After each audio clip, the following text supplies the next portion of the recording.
orando un poco al Señor que podía estar compartiendo en este tiempo, mis hermanos. El Señor me puso, creo que dos temas, dos palabras.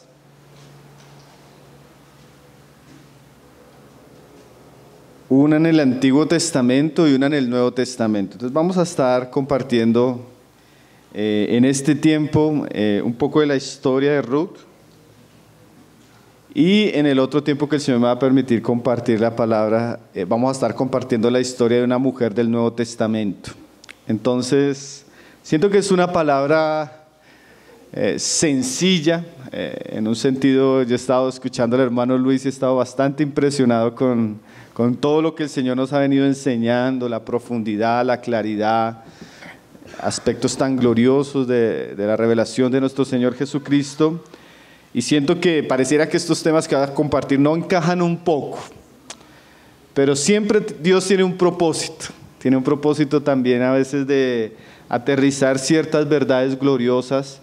Y una de las maneras más maravillosas como la Biblia nos revela ciertas verdades es cuando esas verdades son encarnadas en personas reales, personas con debilidades, personas con luchas, personas que viven ciertas situaciones, pero que en ellas podemos ver la gracia de Dios de manera extraordinaria, de manera maravillosa, de manera única.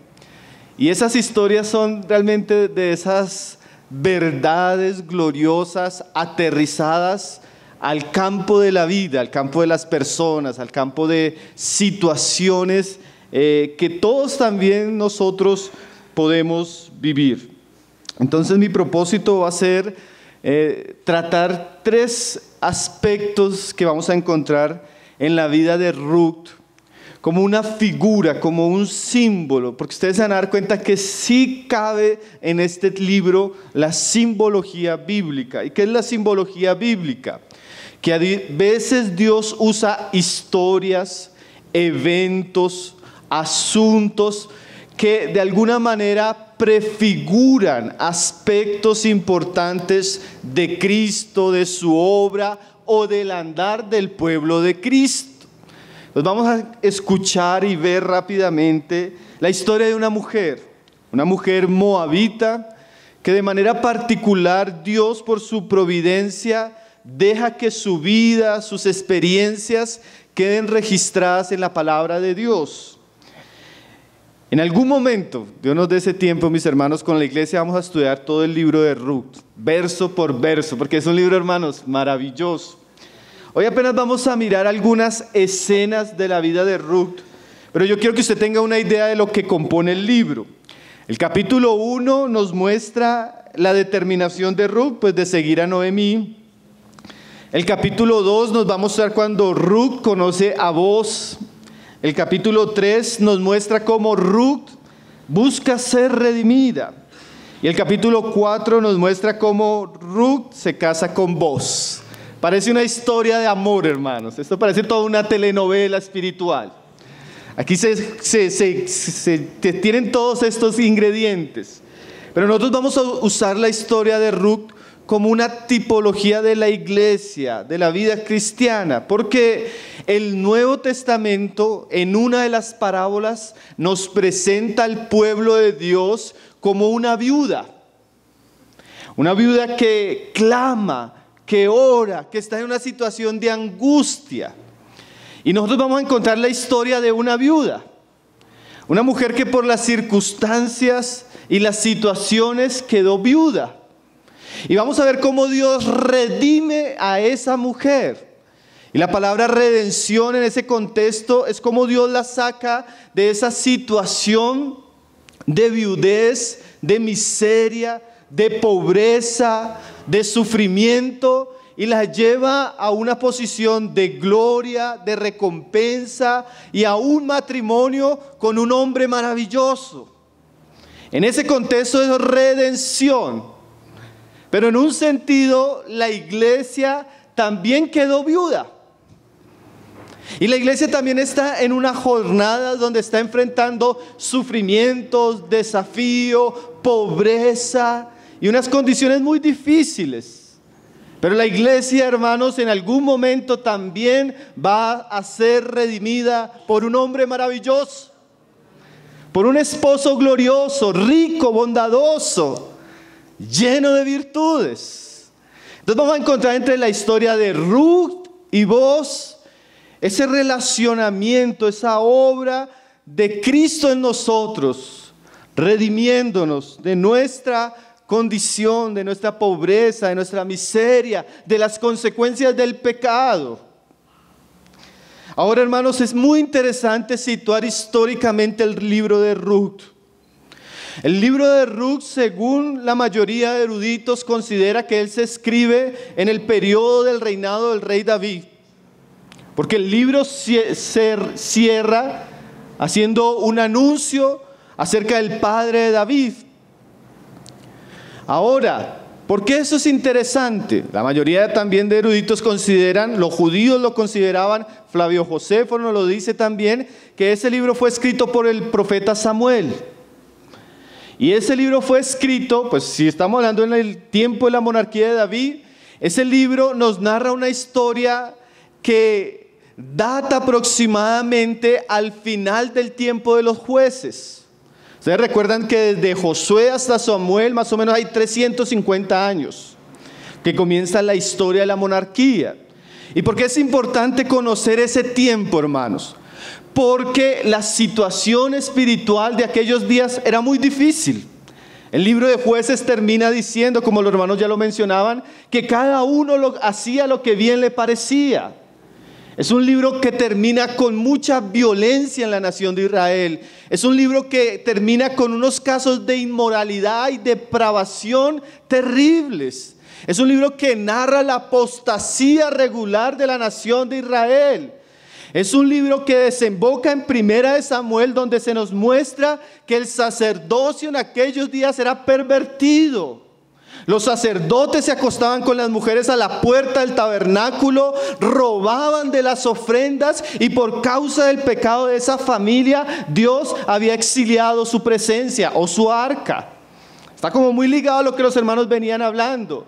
Y en medio de ese periodo de tanta oscuridad aparece Ruth, como una mujer que no era parte del pueblo de Dios, una moabita, una extranjera. Y parece que Dios en su providencia va a mostrar en un tiempo de profunda oscuridad un luminar. Porque aún en los tiempos más oscuros Dios siempre tiene un remanente. Aunque ese remanente no sea ni siquiera de la nación de Israel. Aunque ese remanente en este caso sea representado por una mujer extranjera, viuda y en un caso de miseria.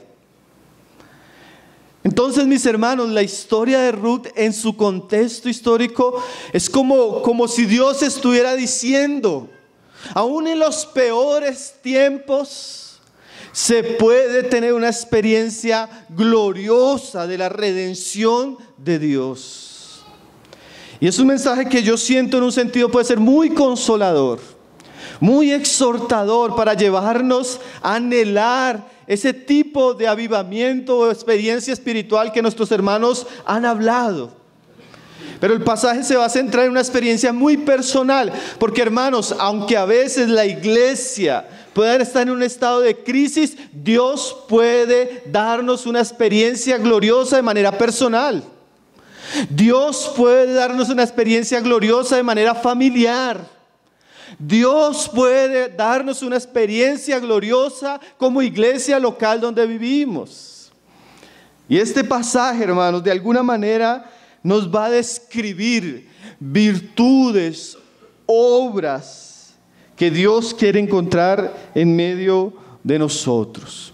Entonces solamente vamos a ver 3 pasajes en el libro de Ruth. En el capítulo 1 vamos a ver la respuesta de Ruth hacia su suegra, Noemí. En el capítulo 2 vamos a ver cuando Ruth conoce a Boaz. Y en el capítulo 3 vamos a ver cuando Ruth pide ser redimida por Boaz. Solamente eso. Lastimosamente no tenemos mucho tiempo. Si usted puede, yo sé que los voy a animar a leer el libro de Ruth, a entenderlo, a sumergirse en él y sus grandes enseñanzas para nosotros. Entonces vamos a comenzar en la primera escena, capítulo 1.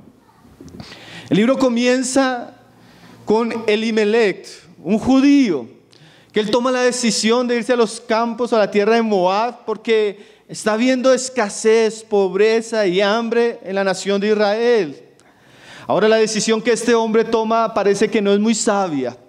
No es una dirección dirigida por Dios. Dios no está en este camino. Y este hombre emprende este viaje y en este viaje muere él. Y mueren 2 de sus hijos. Hay decisiones que tienen consecuencias de carácter espiritual.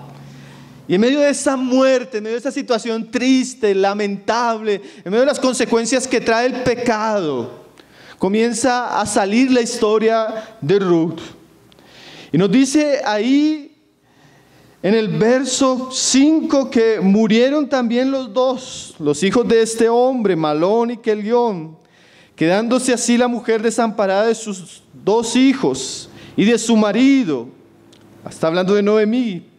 Dice en el verso 6 que entonces se levantó con sus nueras y regresó a los campos de Moab, porque oyó que en el campo de Moab que Jehová había visitado a su pueblo para darles pan.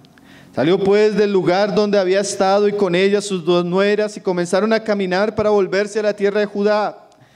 Y Noemí dijo a sus 2 nueras: andad, volveos cada una a la casa de su madre. Jehová haga con vosotros misericordia, como la habéis hecho con los muertos y conmigo. Os conceda Jehová que halléis descanso cada una en casa de su marido. Luego las besó y ellas alzaron su voz y lloraron. El libro comienza con una tragedia, hermanos. Imagínense una familia donde muere el papá, donde sus hijos casados también mueren. Queda la viuda Noemí y sus 2 nueras en una situación de mucha tristeza y mucha pobreza, mucha miseria. El libro nos muestra los sufrimientos de la crisis financiera, los sufrimientos de la enfermedad, los sufrimientos de la muerte, los sufrimientos de la viudez, los sufrimientos de la pobreza y los sufrimientos de la amargura que puede traer tales circunstancias contra Dios. Ahora, qué circunstancias difíciles, ¿no, hermanos? Así comienza el libro. Fruto del pecado, fruto de las malas decisiones y todo lo que estaba acompañando esta familia. Esta familia estaba como en una maldición, hermanos. Estaba como bajo el juicio de Dios. Ahora, en medio de esas circunstancias, hermanos, Noemí reúne a sus 2 nueras y le dice: regresen a su tierra. Regresen a su tierra. Que Dios les dé maridos allá, que Dios tenga misericordia con ustedes allá y las bendiga. Y lloran, una despedida triste. Imagínense eso. Después de un funeral, usted despedirse de su familia, quedando en una crisis donde usted perdió todo: su casa, su dinero, sus negocios, su vida, sus propósitos. ¿Qué le esperaba a estas 3 mujeres? En aquellos días las mujeres no eran como en nuestros días, que podían trabajar, que podían hacer cosas, que son profesionales, ¿no? En aquellos días una mujer o conseguía un marido o tenía que prostituirse para sostenerse, porque no era fácil la situación histórica para las mujeres en ese contexto. Cuando ella le dice esto a las mujeres, ellas respondieron: ciertamente nosotras iremos contigo a tu pueblo. Y Noemí respondió: volveos, hijas mías, ¿para qué habéis de ir conmigo? ¿Tengo yo más hijos en el vientre que puedan ser vuestros maridos? Volveos, hijas mías, e idos, porque yo ya soy vieja para tener marido, y aunque dijese esperanza tengo, aún en esta noche tuviese con marido y aún diese a luz hijos. ¿Habéis vosotras de esperarlos hasta que fuesen grandes? ¿Habías de quedaros sin casar por amor a ellos? No, hijas mías.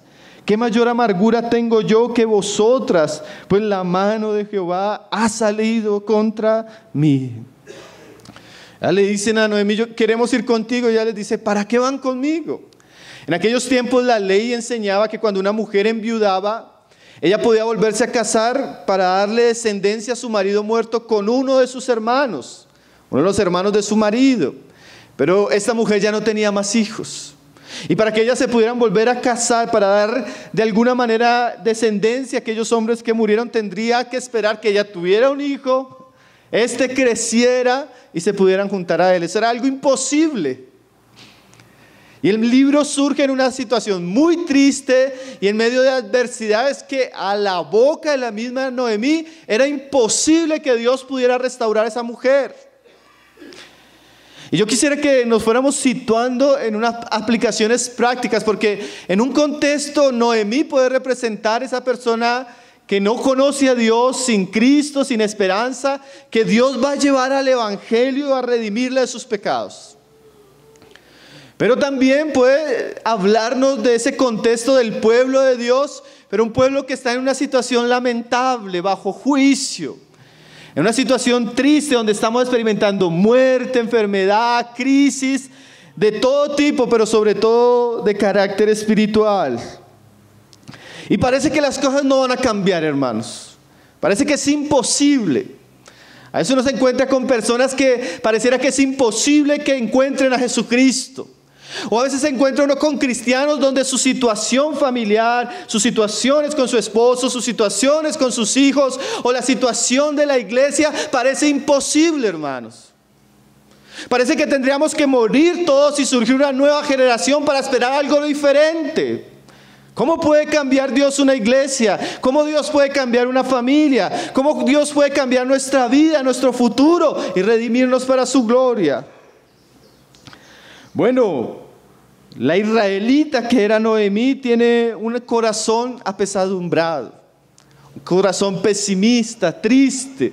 Pues imagínense, está después de haber enterrado a su esposo y a sus hijos, no es para menos. Pero en medio de ese contexto, hermano, aparece Ruth. Y aparece Ruth como un ejemplo de fe, de confianza, de compromiso incomparable. Difícilmente usted va a encontrar una persona que hable como Ruth. Ahora, evidentemente no queremos atribuir ningún tipo de gloria a Ruth, pero sí es cierto que hubieron gracias de Dios manifestadas en la vida de Ruth que son admirables, que son ejemplares y que todos nosotros deberíamos aprender de esto. Decíamos la vez pasada cuando estudiábamos Nehemías en la iglesia que mucho de lo que vemos en Nehemías como en los profetas era el Espíritu de Cristo manifestándose en ellos. También podríamos decir que muchas de las virtudes que vamos a encontrar en Ruth y en su respuesta son virtudes de Cristo que pueden ser depositadas en nosotros, o podríamos decir mejor, que ya han sido depositadas en nosotros y que Dios espera que se manifiesten como hijos de Dios en nuestras vidas. ¿Qué virtudes vemos en Ruth? Mire la respuesta de Ruth ante la petición de Noemí. Y ahí comenzamos a aterrizar el primer asunto. Respondió Ruth: no me ruegues que te deje y me aparte de ti, porque a donde quiera que tú fueres, iré yo, y donde quieras que vivieres, viviré. Tu pueblo será mi pueblo y tu Dios mi Dios. Para esta joven moabita hubiera sido muy fácil responder a Noemí: evidentemente yo no tengo por qué ir contigo. Lo que me unía a ti ya murió, que era tu hijo. Yo tengo mi familia, tengo seguramente mis amigos, tengo toda una vida en Moab para yo irme a Israel. Pero de manera particular, Ruth hace un compromiso con su suegra. Ruth hace un pacto con su suegra. Y ahí es donde comenzamos a ver esas virtudes que yo creo por toda la Biblia son virtudes que siempre deben acompañar al pueblo de Dios. Y son virtudes que nosotros desearíamos tener, hermanos. Vivir y manifestar. Ahora Ruth hace un compromiso con su suegra. A donde ella vaya, ella irá. A donde ella viva, ella vivirá. Y el pueblo de ella será su pueblo y su Dios será su Dios. Mire qué compromiso maravilloso, hermanos. En medio de un contexto tan difícil, hermano, porque estábamos viviendo un contexto de mucha apostasía, aparece la fe de una mujer extranjera que está dispuesta a seguir a Noemí fielmente y hacer del Dios de Noemí su Dios. Yo a veces me pregunto qué estaba detrás de esta respuesta. Posiblemente Ruth escuchó orar a Noemí. Posiblemente Ruth escuchó hablar del Dios de Israel y el Dios de Noemí. Posiblemente en la casa de Abimelech había devoción, lectura de la palabra, conocimiento de Dios. Posiblemente había temor. No sé qué más decir, pero algo había sucedido en Ruth que quedó muy impresionada. Y también el hecho de saber que en Belén había alimento y pan motivaron el corazón de Ruth para caminar con su suegra. Ahora quiero comenzar a hacer algunas aplicaciones a nuestra vida, hermanos. ¿Cómo caminaríamos nosotros delante de una situación con tantos desafíos? Imagínense que alguien se acerque a usted y le diga, después de haber experimentado el juicio de Dios, la muerte de sus familiares, y le diga, voy a regresar a la casa de mis padres o a mi tierra. Vamos en una situación de pobreza, vamos habiendo experimentado la enfermedad, la muerte, vamos en una situación muy difícil. ¿Quieres ir conmigo? Muchos de nosotros diríamos, no, gracias. Ese tipo de invitaciones no son para nosotros. El asunto es que detrás de todo esto había un llamado de Dios. Porque no solo era la invitación de Noemí. El Dios de Israel iba a ser el Dios de Ruth. Y todavía algo más tremendo, Ruth iba a ser incluida en la genealogía de nuestro Señor Jesucristo. Y Ruth llegaría a ser la suegra del rey David. Era algo glorioso. Solo que todo eso glorioso estaba empañado en un ambiente de muerte, tristeza y desafíos. Pero ahí aparece la fe de Ruth. Yo me pondría a pensar, hermano, yo pensaba esto. Una vez se le acercaron unas personas al Señor Jesucristo, comenzaron a seguirle y un día él dio un mensaje que no fue muy bien entendido. Estas personas se escandalizaron y comenzaron a irse. Y los discípulos le preguntan al Señor, Señor, ¿no estás dándote cuenta que se están yendo? Y el Señor les responde, ¿acaso queréis iros vosotros también? Y yo me ponía a pensar, ¿qué respondería nuestro corazón hacia esa pregunta? Imagínense que alguien le dijera a usted, ojalá nunca eso suceda. Imagínense que yo le dijera a usted, ¿sabe qué, hermano? No queremos que esté aquí, queremos que se vaya. La iglesia no es el lugar para usted. Aquí hay muchos problemas. Aquí hay muchos desafíos, mejor váyase.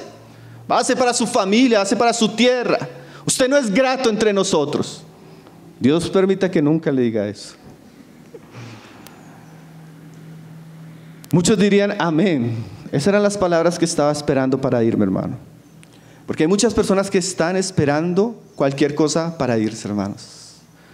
Porque su fe es vacilante. Su fe es pequeña, limitada. Hay gente que está buscando algo o la oportunidad para salir. ¿Ustedes recuerdan cómo respondió Pedro? Señor, ¿a quién iremos, Señor? Como si Pedro le estuviera diciendo, así me eches, Señor. ¿A dónde voy a ir, Señor? ¿Dónde voy a encontrar refugio? Si solo tú, Señor, tienes palabras de vida eterna. Y ese es el espíritu y la fe de Ruth, que ante las imposibilidades y ante la petición y la súplica de su suegra que se devolviera, ella no estaba dispuesta a volver atrás. Ella no estaba dispuesta a abandonar. Ella no estaba dispuesta a dejar su compromiso. Hermanos, ¿qué compromiso tenemos nosotros ante Cristo? ¿Cuán dispuestos estamos a seguirle?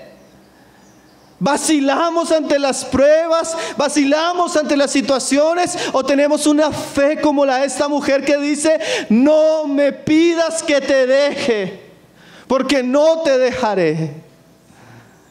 Ese tipo de fe debe existir en nuestra vida cristiana, hermanos. Ese tipo de compromiso con Dios, con sus asuntos. Ese tipo de compromiso debe existir en el matrimonio. Cuando la esposa le dice a su marido, váyase, usted tiene que responder, ¿cómo voy a dejarte? A donde quiera que vayas, iré contigo. Tu Dios es mi Dios. Ese tipo de compromiso debería existir entre nosotros que servimos, hermanos. Cuán fácilmente una situación, una incomodidad, un problema hace que hermanos que Dios unió se separen. Hermanos, si Dios nos ha unido en este camino, debemos tener tal compromiso para seguir adelante, no importando lo que venga. No importando las pruebas, los sufrimientos, si Dios nos ha unido, debemos caminar. Debemos amarnos, debemos ser fieles. Mire la lealtad de Ruth, hermano. Mira el compromiso de Ruth. Te ruego que me digas que no te deje. Como si Ruth le estuviera diciendo: Noemí, ¿cómo me pides que me aparte de ti? A donde quiera que tú fueres, iré yo. Hermano, yo siento que ese tipo de oración debemos hacerle a Cristo, hermanos. Señor, ¿a dónde vas tú? Ahí yo quiero ir. No quiero apartarme de ti, Señor. A donde me lleves, sea el gozo o sea la tristeza, sea la sanidad o sea la enfermedad, sea la prosperidad o la pobreza, yo quiero estar contigo, Señor. A donde me lleves, yo estaré contigo. Tu Dios, tu Padre será mi Padre. Tu propósito será mi propósito. Tu evangelio será mi evangelio. Tu causa será mi causa, Señor. Ese tipo de oración, hermano, debe arder en nuestro corazón. Ese tipo de anhelo, de deseo, de convicción. Es ese tipo de personas que Dios redime, que Dios cambia su situación. Ese tipo de personas que son fieles. Ese tipo de personas que le siguen, que le aman, no importando. Generalmente nosotros tenemos muchas excusas, hermanos.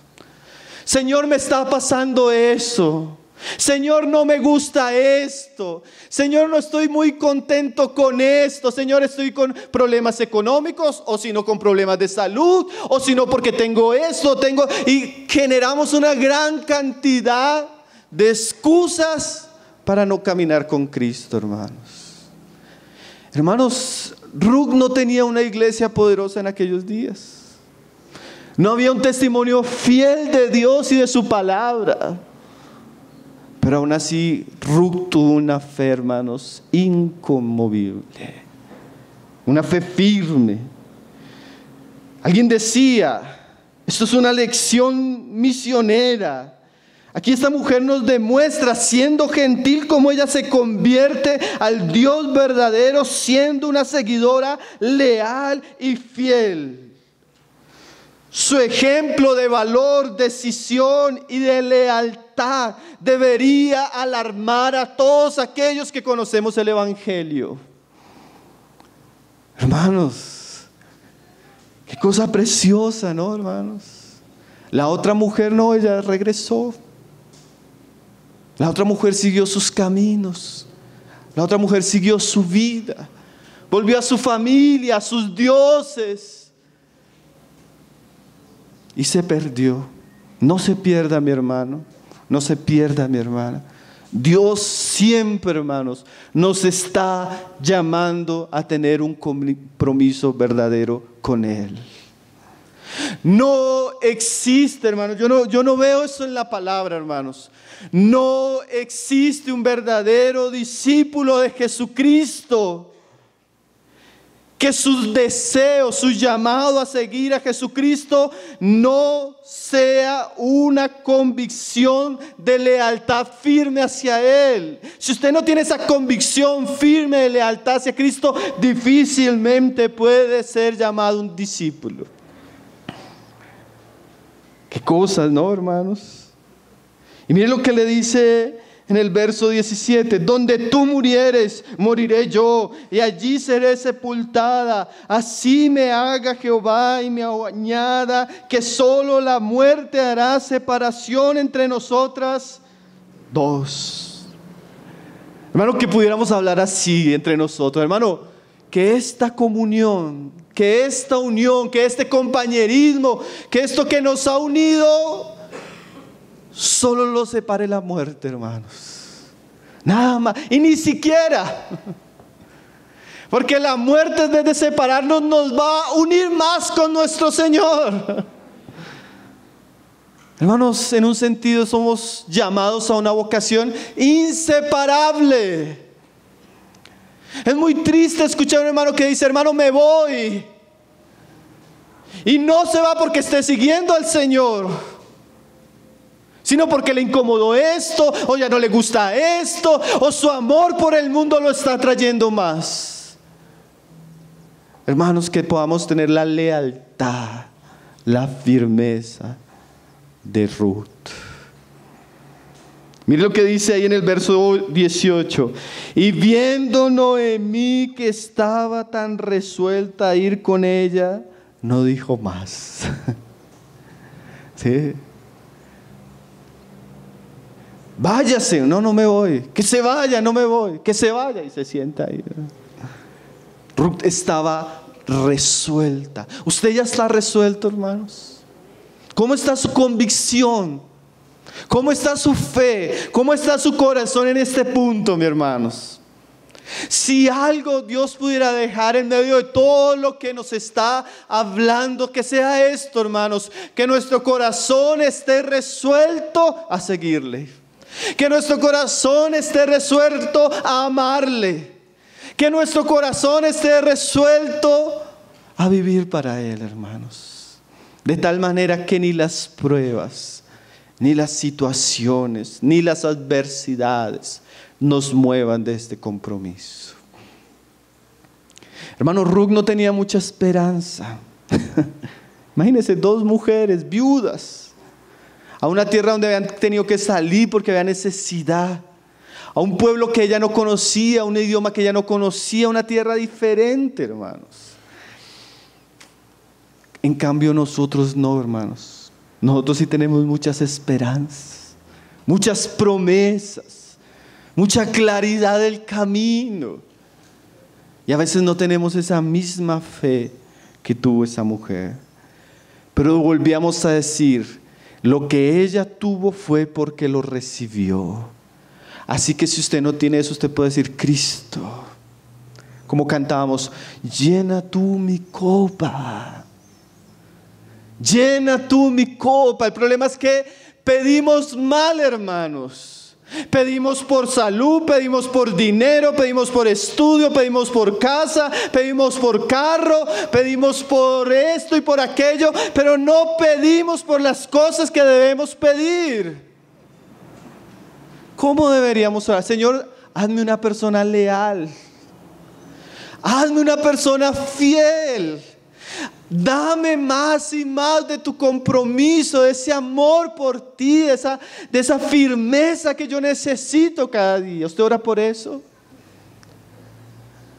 Bueno, esos son asuntos por los cuales debemos orar. Esos son asuntos que debemos anhelar. Esos son asuntos que debemos buscar.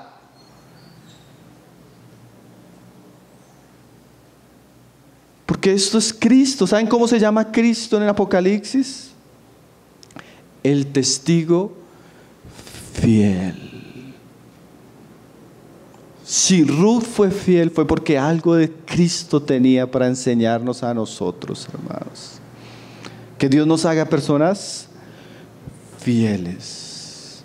Primera escena, hermanos: el compromiso de Ruth. Hermano, que todos podamos tener ese compromiso con Dios, con Cristo, con su causa, con su evangelio, con su iglesia, con su propósito, con nuestros hermanos. Cuando usted tenga un problema con un hermano y el hermano le diga: ¿se va usted o me voy yo? Que usted le puede decir: nos vamos juntos, porque a donde vayas te seguiré y no te dejaré, solo la muerte. Hermanos, si nosotros tuviéramos ese compromiso, ¿cómo sería la iglesia? ¿Cómo sería la iglesia, no? Vamos a ver la segunda escena, mis hermanos. Capítulo 2. Capítulo 12, ellas llegan a Belén.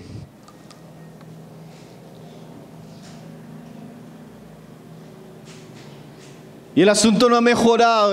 Noemí llega triste, hermano, avergonzada. Ella no quiere que la gente la reconozca, porque imagínese, fue buscando el sueño americano. Y volvió el hombre muerto, los hijos muertos, una situación triste, avergonzada. Ya no me llamen Noemí, llámenme Mara, porque estoy en una situación de amargura. Qué cosa triste, ¿no, hermanos? Y en medio de esa situación aparece el segundo, y yo diría que el personaje más importante del libro según la tipología, Boaz. Un hombre maravilloso, un hombre rico, un hombre próspero, un facendero, un hombre con criados, un hombre con campos que están produciendo alimento, un hombre con un corazón maravilloso. Un hombre que puso su mirada en Ruth y la conoció. Un hombre que amó a esta mujer. Y usted va a darse cuenta que este hombre de alguna manera representa a nuestro Señor. Rico, próspero, glorioso, pero también lleno de amor. Que pone su mirada en esta viuda de situación miserable. Entonces vamos a ver a Boaz ahora, en el capítulo 2. Dice ahí, verso 2. Y Ruth, la moabita, dijo a Noemí: te ruego que me dejes ir al campo y recogeré espigas en pos de aquel a cuyos ojos hallare gracia. Y ella le respondió: ve, hija mía. Fue pues, y llegando espigó en el campo en pos de los segadores, y aconteció que aquella parte del campo era de Boaz, el cual era de la familia de Elimelech. Y aquí Boaz vino de Belén y dijo a los segadores: Jehová sea con vosotros. Y ellos respondieron: Jehová te bendiga.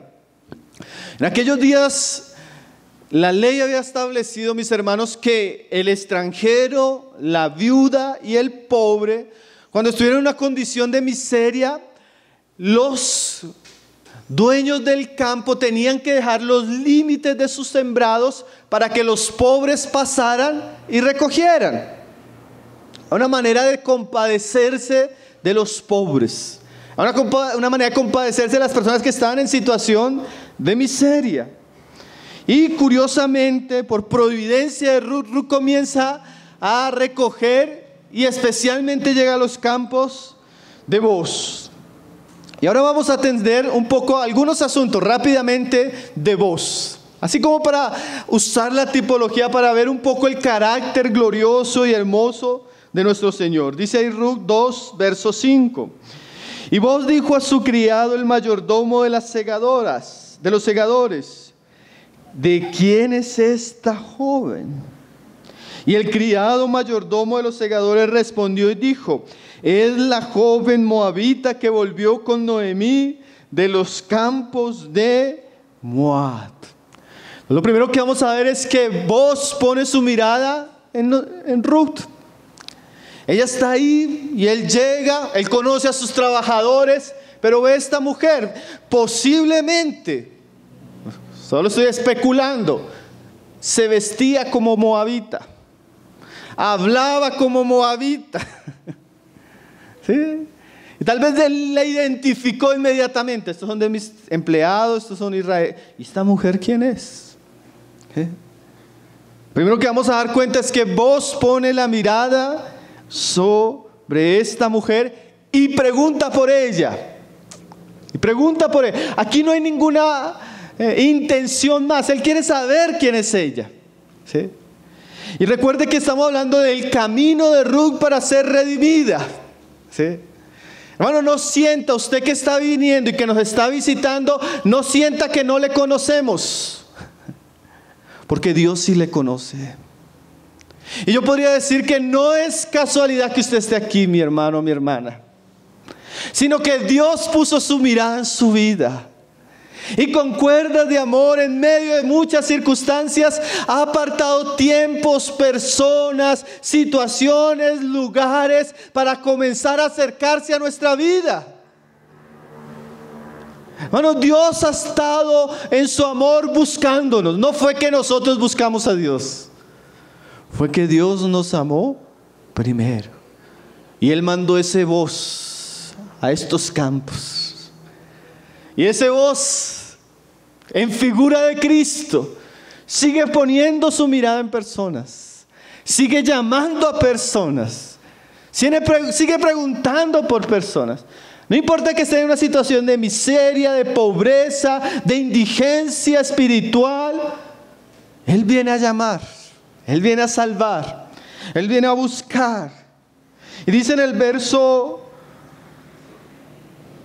7, que lo vamos a ver más ahorita, vamos a leer más bien el 8, dice: entonces Booz dijo a Ruth: oye, hija mía, no vayas a espigar a otro campo, ni pases de aquí, y aquí estarás junto a mis criadas.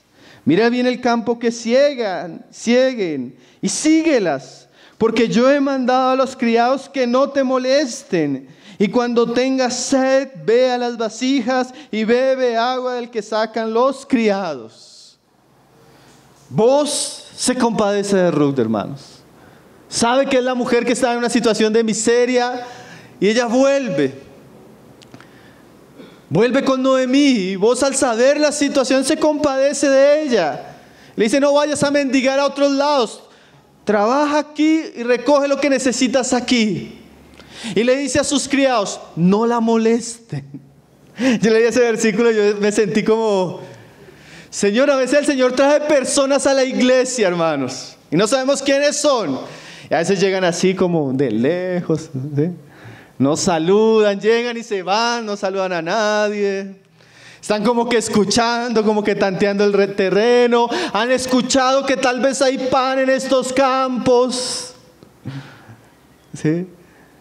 Hermano, y nosotros como iglesia debemos aprender a recibir a las personas, a amar a las personas, a acoger a las personas, porque esas personas que están llegando, miren lo tremendo, esta mujer iba a ser la dueña de todo eso. Dios la iba a redimir y le iba a poner en una posición de gloria. Si tú la veías, era una mujer pobre, viuda, mendigando. Pero Dios había escogido a esta mujer, hermana y hermano, para una posición gloriosa. Hermano, ¿cómo es la gracia de Dios, no? Come aquí, bebe aquí, está tranquila. Y a sus siervos no la molesten. Hermano, hay unas lecciones para nosotros, ¿no, hermanos? A veces las personas llegan y no se sienten tan cómodas. No se sienten tan amadas, tan cuidadas. Pero nuestro amado Señor es como vos. Es un Señor bueno, bondadoso, que Él abre las puertas y recibe al débil, al pobre, al necio, al pecador, y lo acoge con amor. Si usted está llegando, yo quisiera decirle con todo amor: bienvenido a la casa de Jesucristo. Estábamos orando por usted. Orábamos para que Dios trajera a sus hijos. Orábamos para que Dios nos juntara, hermanos. Nos alegra ver tantos rostros amados, apreciados. Siéntase bienvenido a la casa de Jesucristo. Siéntase bienvenido. Cristo ha estado preparando estos tiempos.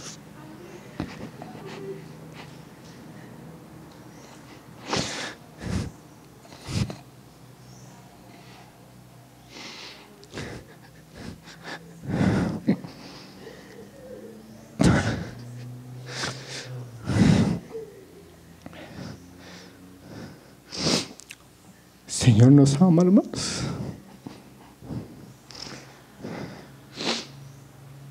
Qué precioso es nuestro Señor, hermanos.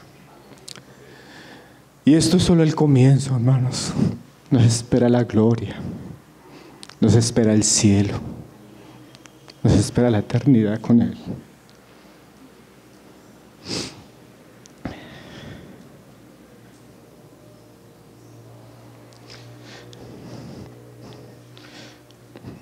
Y lo que dice el verso 11, hermanos, dice: y respondiendo vos le dijo: he sabido todo lo que has hecho con tu suegra después de la muerte de tu marido, y que dejando a tu padre y a tu madre y la tierra donde naciste, has venido a un pueblo que no conociste antes.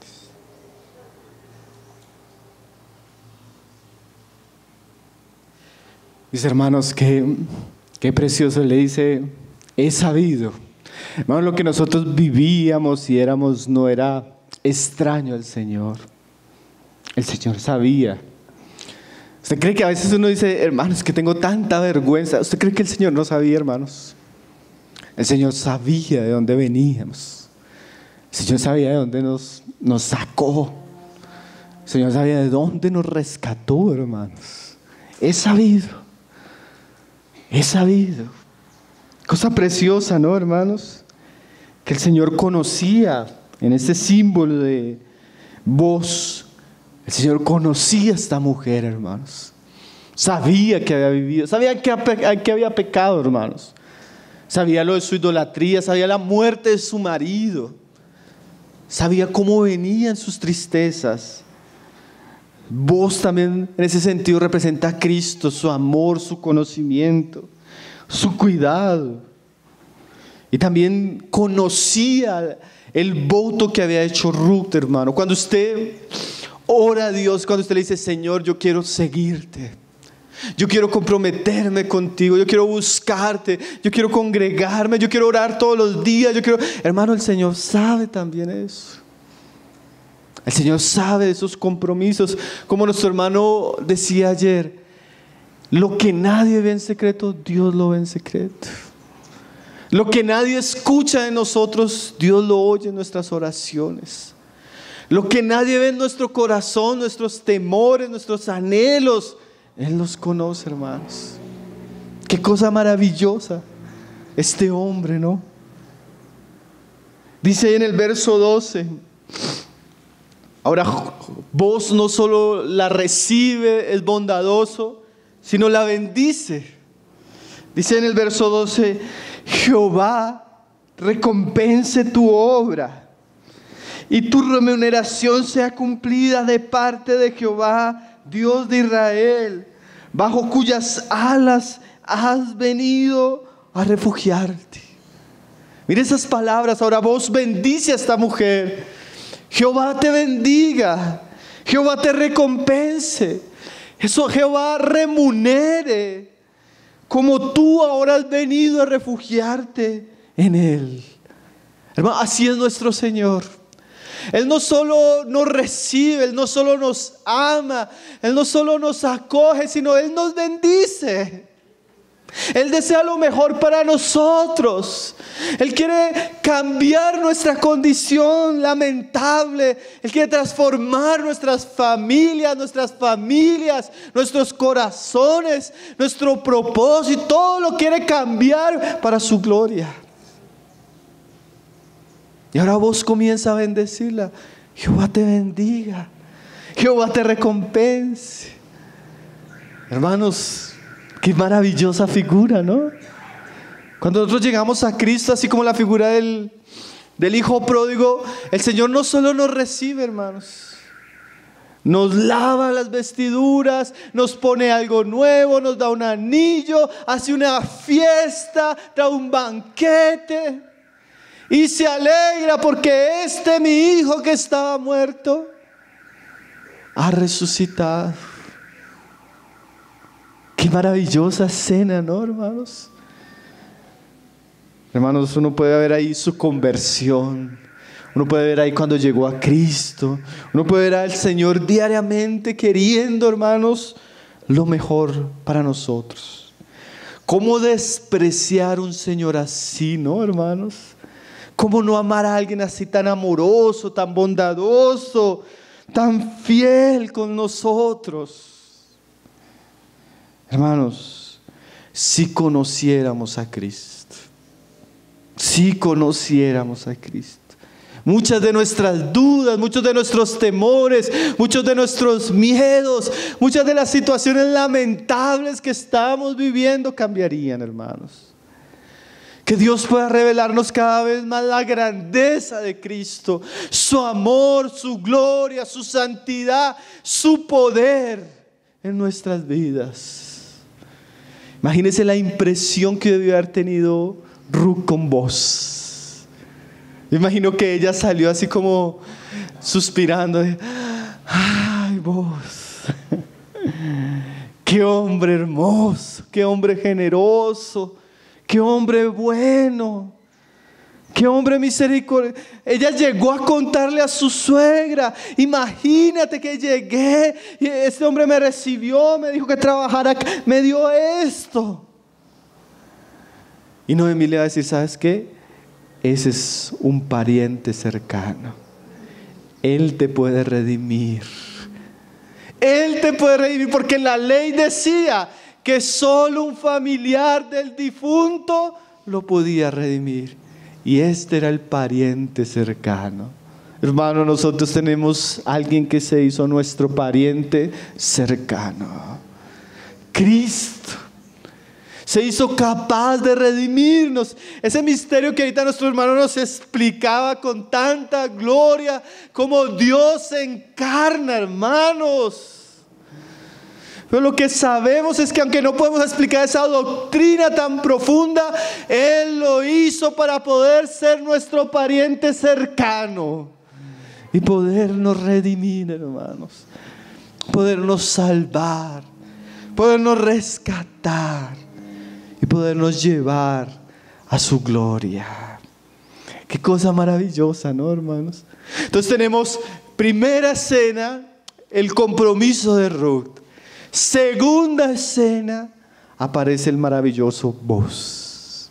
Ahora vamos a ver la tercera escena. Hermano, podríamos ver en este capítulo más cosas, pero la cuestión es que el tiempo no nos lo permite. Pero vamos a ver el tercer capítulo, donde que quiero que miremos un asunto bien importante, hermanos.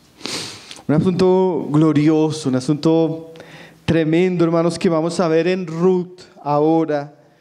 Y en esa diligencia de Ruth al desear ser redimida.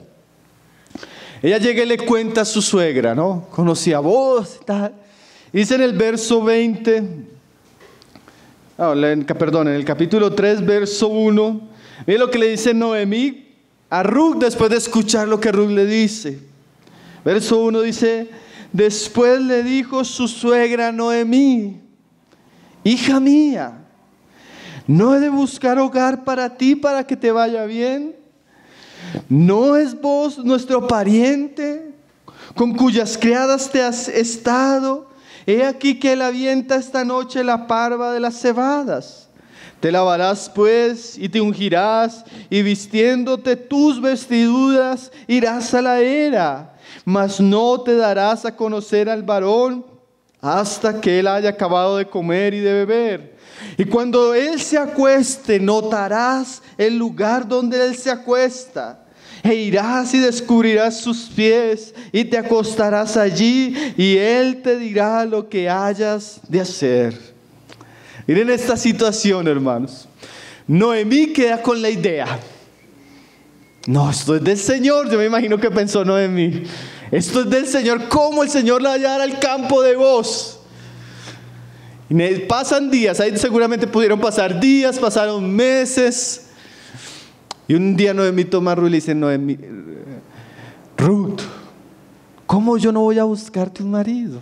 ¿Cómo vas a estar en esa situación? Y teniendo a vos, que es tu pariente cercano, él puede redimirte. Vamos a hacer una cosa, Noemí, Ruth, perdón. Vas a lavarte, vas a bañarte, a cambiar tus vestiduras, te vas a poner bonita y vas a ir, porque él hoy está haciendo esto. Cuando él termine lo que va a hacer, coma, tú te vas a sentar a los pies de él y le vas a pedir que te redima, y haz lo que él diga. Hermanos, hay todo un asunto cultural ahí romántico. No le digo que esto parecía una novela, Pero nosotros queremos tener aplicaciones a nuestra vida cristiana. Ahora Ruth necesita buscar ser redimida, hermanos. ¿Dios la va a redimir? Sí, pero ella tiene que buscar. ¿Dios la va a redimir? Sí, pero ella tiene que pedir. Ella tiene que llamar y ella tiene que buscar. Y su suegra Noemí le dice: haz esto, haz esto, haz esto y haz esto. Y dice que ella respondió: haré todo lo que tú me mandes. Aquí vamos a encontrar, hermanos, la búsqueda de Ruth para ser redimida. Ruth es una mujer sumisa, obediente. Ella ve en su suegra sabiduría. Ella hubiera podido buscar marido en otro lugar, hermanos. ¿Por qué no lo hizo? Porque la palabra de Dios decía que no era de cualquier manera. Si ella quería ser redimida, restaurar el nombre de su familia, dar hijos para su esposo muerto en la situación que había vivido, ella tenía que sujetarse a la palabra de Dios. Y Noemí le dice: haz esto, haz esto, haz esto. Y Ruth responde: yo lo voy a hacer. Hermano, algo que uno siempre ha visto en los planes de Dios y en los hombres y mujeres que Dios ha usado es la osadía. Fueron personas que por la fe hicieron cosas que tal vez naturalmente otros no hubieran hecho. En el caso, por ejemplo, de Esther, presentarse delante del rey pudiendo morir. En el caso, de tantos hombres que por la fe hicieron cosas para Dios que en un sentido tenían osadía. Imagínense, si no es normal ni en nuestra cultura ni cristiano que una mujer tome la iniciativa para buscar marido, mucho menos en aquellos días. Y Ruth se arma de valor, porque Ruth, como decíamos ahorita, tiene unas virtudes muy importantes, hermano, que nosotros necesitamos aprender. La Biblia dice que los cobardes y los incrédulos, hermanos, no heredarán el reino de los cielos. La Biblia habla bastante de la timidez, de la incredulidad, hermanos. La Biblia habla bastante y denuncia la apatía y la negligencia que caracteriza, como nuestro hermano lo ha dicho, a muchos en nuestra vida cristiana, hermanos. Pocos son los que están dispuestos en una osadía santa a buscar. Hermano, ayer en la reunión de varones yo me sentí con mucha tristeza, hermanos. Me sentí con mucha tristeza. Les voy a decir por qué me sentí muy triste, hermanos. Porque a mí me parece impresionante que el Señor ponga la carga en la palabra de Alberto para animar a los hombres a orar y a leer la Biblia, hermanos. Como nosotros ya llevando 10, 5, 2 años cristianos, como nosotros siendo padres, esposos, ministros del Señor Jesucristo, se nos tiene que volver a hablar que tenemos que orar, que tenemos que leer la Biblia. Y estamos escuchando distraídos, sabiendo que no oramos, que vamos a volver a nuestras casas, van a pasar semanas sin que tengamos un devocional fuerte y firme con el Señor. A veces uno está hablando con el joven que está teniendo lucha, le está pasando esto, estás orando: uy, hermano, esta semana me ha sido difícil. Pasan semanas sin que oren, semanas sin que lean, semanas sin que busquen al Señor. ¿Cómo Dios puede restaurarnos? Es una vergüenza que Dios tenga que hablarnos las mismas cosas sin que eso tenga efecto en nuestras vidas. Esposos que no lideran a sus esposas, que vienen: hermano, ¿qué hago? No ora. A toda hora el trabajo, deja venir los domingos para ocuparse de vanidades. No discipula a mis hijos, no les lee la palabra, no los corrige, no los disciplina, porque no tiene tiempo con Cristo. No buscan. Y si esperamos ser redimidos, hermano. Y a veces los más distraídos, los más apáticos son los que están en esa condición, hermanos. Una tristeza. A mí eso me da, cuando yo escuché el tema, hermanos, que la predicación fue muy buena, hermanos. Es triste que Dios nos tenga que volver a hablar lo mismo. A mí eso me genera un sentimiento de indignidad, hermanos. Porque yo sé que lo necesitamos. Eso es lo más difícil, hermanos. Que si usted se hubiera sentado a preguntarle a cada uno de los que está ahí, ¿cómo está tomando seriamente esas disciplinas de las que hablaba nuestro hermano? Muchos estamos fracasando en eso. ¿Cómo queremos que Dios nos bendiga si no buscamos, hermano?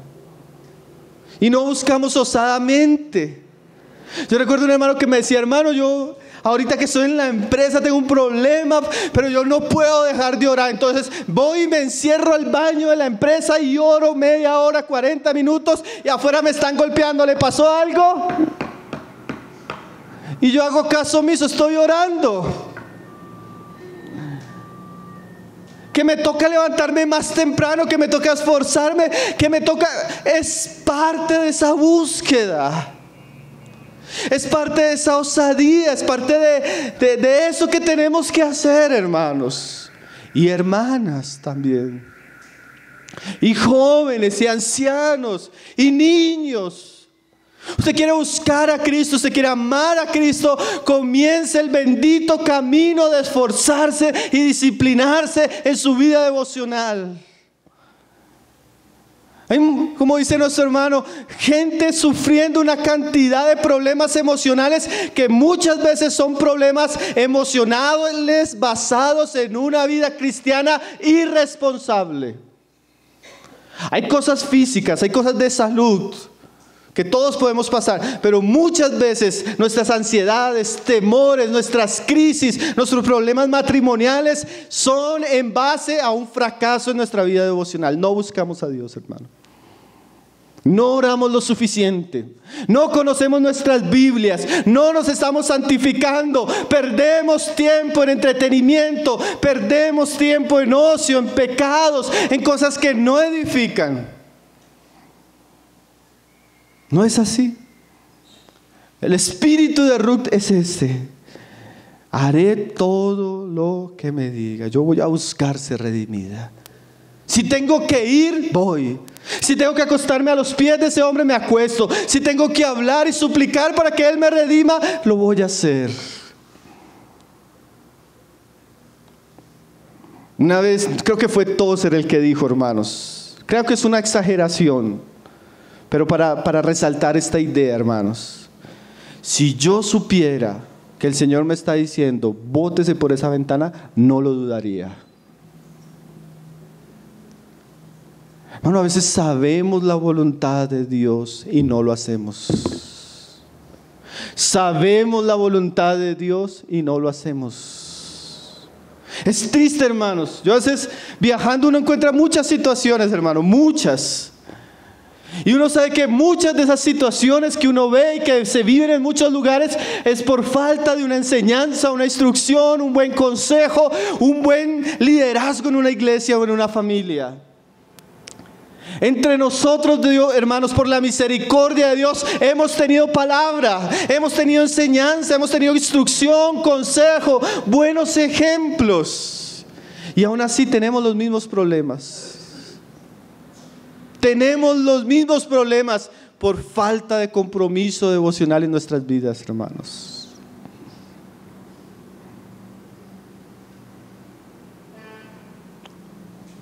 Ruth buscó ser redimida, hermanos. Y eso es un llamado. Si usted en ese momento está sintiendo un sentimiento de condenación por su irresponsabilidad con Dios, deje que ese sentimiento profundice su corazón, pero cambie. Que ese sentimiento lo lleve a una búsqueda sincera, a un compromiso verdadero, a un deseo diario. Hermanos, estos momentos son gloriosos, pero en sí la vida cristiana se cultiva diariamente. Se cultiva en el secreto. Se cultiva cuando nadie me ve, yo estoy orando, estoy buscándole. Miren lo que sucedió. A mí me parece una figura maravillosa de esa búsqueda osada para ser redimidos. Dice ahí en el verso 7: Y cuando Booz hubo comido y bebido y su corazón estuvo contento, se retiró a dormir a un lado del montón. Entonces ella vino calladamente y le descubrió los pies y se acostó. Y aconteció que a la medianoche se estremeció aquel hombre y se volvió. Y he aquí una mujer estaba acostada a sus pies. Hermano, qué situación tan extraña, ¿no? Ella viene, se acuesta a los pies, ahí bien calladita, le está durmiendo y él hace... Cuando siente algo extraño se levanta y se asusta. Hermano, pero a mí me parece una figura extraordinaria, hermanos. Y vuelvo a la figura de la viuda. ¿Ustedes recuerdan la parábola de la viuda? Y la parábola de la viuda comienza así. Les enseñó una parábola para mostrarles la importancia de orar y no desmayar. Así comienza la parábola, ¿no? La parábola de la viuda y el juez injusto. Hermanos, Dios espera que lo importunemos. Dios espera que molestemos en su trono. Que de noche, de madrugada, en angustia estemos diciéndole: Señor, Señor, redímeme, Señor. Señor, sálvame, Señor. Mírame mis pecados, mira mi situación familiar, mira mis hijos, mira las situaciones que estamos viviendo en la iglesia, Señor. Mira cómo está tu obra en estos días, mira cómo están las otras iglesias. Señor, redímenos. Señor, redímenos. Señor, redime hasta que nos redima. Esa es la esencia de la parábola de la viuda. ¿Cómo nos responderá, dice él? Aquellos que claman de día y de noche. Hermanos, Dios quiere que lo importunemos. Dios quiere que lo importunemos, hermanos. Dios quiere que oremos tanto, le busquemos tanto, hasta que Él diga: bueno, le concedo ese matrimonio, le concedo la salvación de ese hijo, le concedo esos dones, le concedo esa capacidad espiritual, le concedo la iglesia, le concedo esta ciudad, le concedo esto para Cristo. ¿Cuánto necesitamos ese espíritu de: Señor, redímenos? Señor, redímenos, Señor, redímenos, no nos dejes, Señor, redímenos. Hermanos, eso es un llamado, hermanos, a importunar a Dios, a incomodar a Dios. Y perdón que use esas palabras, pero Jesús usó varias parábolas así, hermano. ¿Qué hombre que está durmiendo a medianoche llega su amigo y le dice: me llegó una visita, no tienes algo de comer? Y este hombre, solo por la incomodidad de que lo haya levantado y a esa hora, le da lo que pide. ¿Saben por qué no recibimos, hermanos? Porque no pedimos. Y nosotros estudiamos en el Sermón del Monte esa frase, hermanos. ¿Se acuerdan? Pedid y se os dará. Buscad y llamad. Parece que el Señor añade un sentido de urgencia, ¿no? Es como cuando el niño pide y la mamá no escucha y el niño se queda tranquilo, ¿cierto? ¿Cierto, Cristian? Daniel habla y como no lo escuchaban se queda tranquilo. ¿Qué hace el niño? Llora. Y si no le ponen cuidado cuando llora, ¿qué hace? Se calma. Grita, ¿cierto, hermanos? Y si no, se manda al piso, da vueltas, hasta que le ponen cuidado, hermanos. Ese es el sentido de pedir. Si no eres escuchado, entonces llama. Si no eres escuchado, busca, golpea, porque vas a recibir, vas a oír. Bueno, entonces esta situación que es, como decíamos, en un contexto difícil de entender, Ruth deseó ser redimida, hermanos. Ruth buscó ser redimida. Ruth anheló eso. Tal vez a veces percibimos que nosotros no nos damos cuenta la condición de miseria en la que nos encontramos y estamos cómodos con eso, hermanos. Por eso no oramos, por eso no pedimos, por eso no buscamos. Estamos como Faraón. Faraón tenía la plaga de los sapos, hermano. Y Moisés le dice: ¿quieres que ore hoy por ti para que el Señor te haga libre? No, déjalos mañana. Hermano, hay cristianos así, su vida llena de plagas, de sapos, bajo el juicio de Dios. Saben que la oración y la búsqueda de Cristo los podría librar, pero ellos dicen: no, hoy no, hermano, mañana. ¿Se acuerdan que nosotros hablamos un día? El diablo es el hombre del día de mañana. ¿Será que mañana él quiso que quitaran los sapos? De pronto no. Se acostumbró a los sapos. Estamos a veces como esa iglesia, hermanos, Dios nos libre. Esa iglesia que creía que era rica, que no tenía necesidad. Pero cuando el Señor la vio, le dijo: estás engañada, eres pobre, eres miserable, eres ciega, eres desventurada. Imagínense, hermano, ella pensaba que era rica. Hay gente que uno la ve con una sensación de seguridad. Y eso es tremendo, hermanos. Principalmente, esto sucede, hermanos, principalmente en los hombres. Los hombres no tienen la capacidad de admitir que están en una situación espiritual lamentable. No piden consejo, hermanos. Llega la mujer a decir que se va a divorciar y semanas anteriores hablando con el hombre y todo bien, hermano, todo bien. No se dan cuenta que están muertos, no se dan cuenta de su pobreza, no se dan cuenta de su necesidad, por eso no buscan. Pero Ruth, hermanos, es un gran ejemplo de que podemos pedir, de que podemos buscar, de que podemos llamar y desear ser redimidos. ¿Saben por qué a veces no encontramos, hermanos?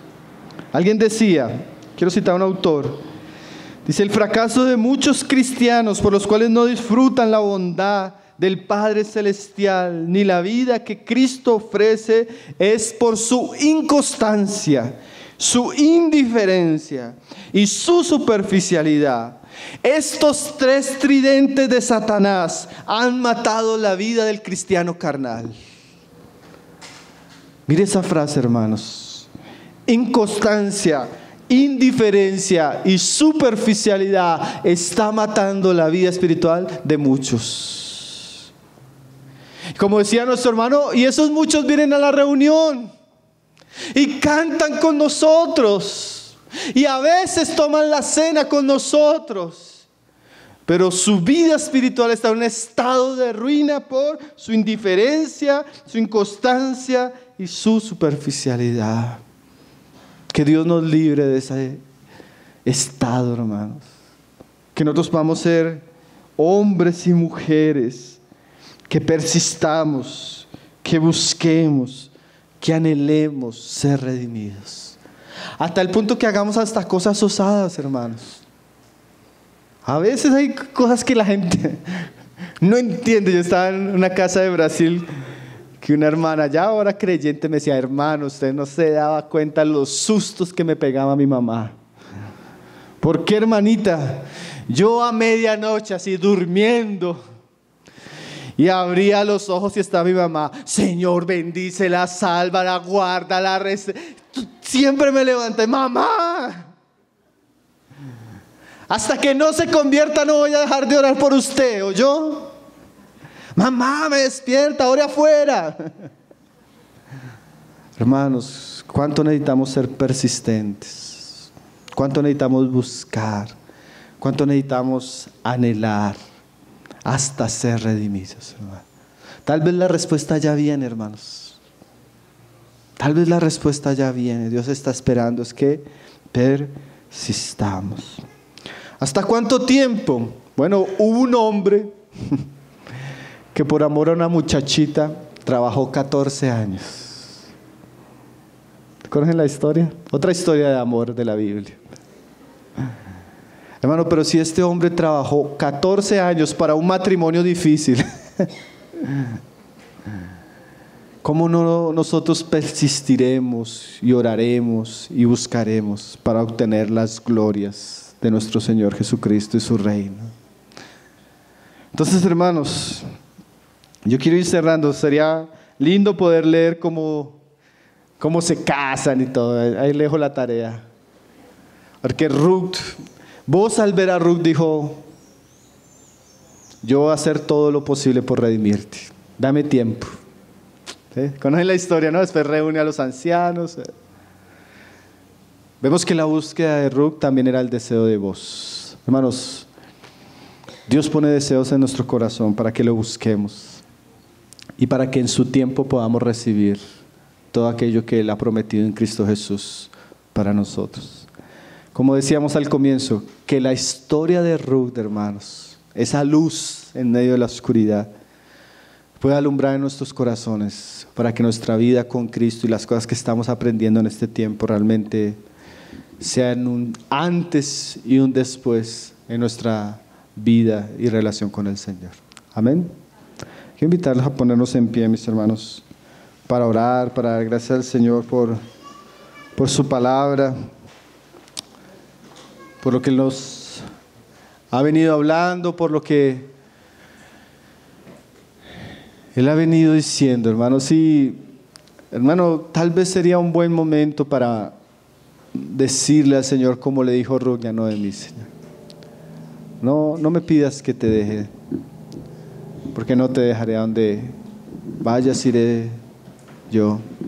Tu Dios será mi Dios, tu pueblo será mi pueblo. Muchos hablan de eso como el pacto de Ruth con Noemí. Hermanos, que estos tiempos sean para que nosotros podamos hacer un pacto firme con nuestro Señor Jesucristo. Vamos a comprometernos a seguirle, a amarle, a buscarle verdaderamente. Que aquellos tiempos de incredulidad, de dudas, de inconstancia, de infidelidad queden atrás, hermanos. Que Dios pueda derramar en nuestros corazones ese compromiso por su Espíritu Santo, esa fe por su Espíritu Santo. Padre, te damos gracias, Señor. Gracias, Señor, porque tú has venido hablando a nuestros corazones estos días. Lo hemos visto, lo hemos entendido, Señor. No es una casualidad, Señor, el tenernos aquí. Queremos responder a ese llamado, Señor. Queremos responder al llamado del Evangelio, Señor. Queremos responder a esa santa vocación, Señor. A ese supremo llamamiento que tú nos has hecho en Cristo Jesús. Señor, y no lo queremos hacer de una manera indecorosa, de una manera negligente. No lo queremos hacer de una manera superficial tampoco. Queremos comprometernos verdaderamente contigo, Señor. Queremos consagrarnos a ti, Señor. Abrazados por tu amor, Señor. Ese amor precioso que nos ha traído, Señor. Ese amor que llevó a tu Hijo a la cruz, Señor. Tú nos compraste, Señor. Ahora somos tuyos, Señor. Somos tu pueblo, somos tu iglesia, Señor. Somos tus hijos, Señor. Queremos cantar que no pararemos, Señor.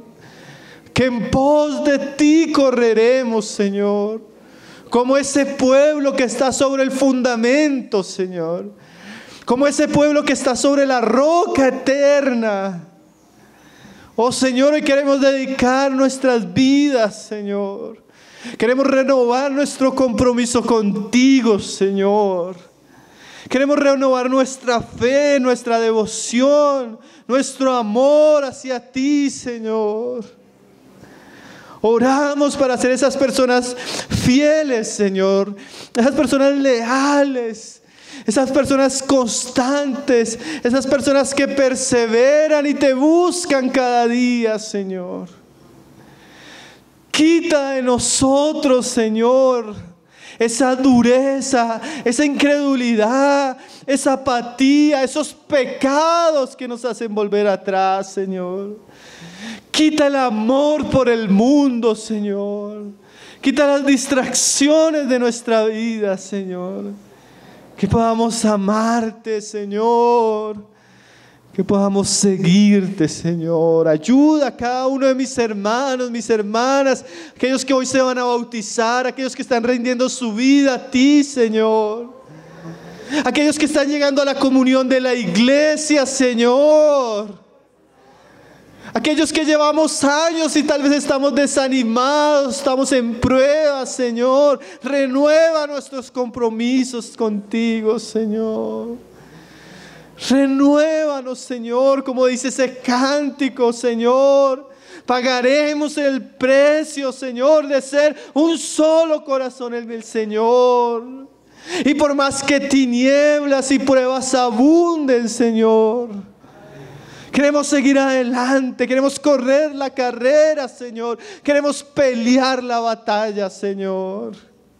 Queremos guardar la fe, Señor. Queremos la corona que tú has reservado, Señor, para aquellos que te aman, Señor. Oh, Señor, ayúdanos, Señor.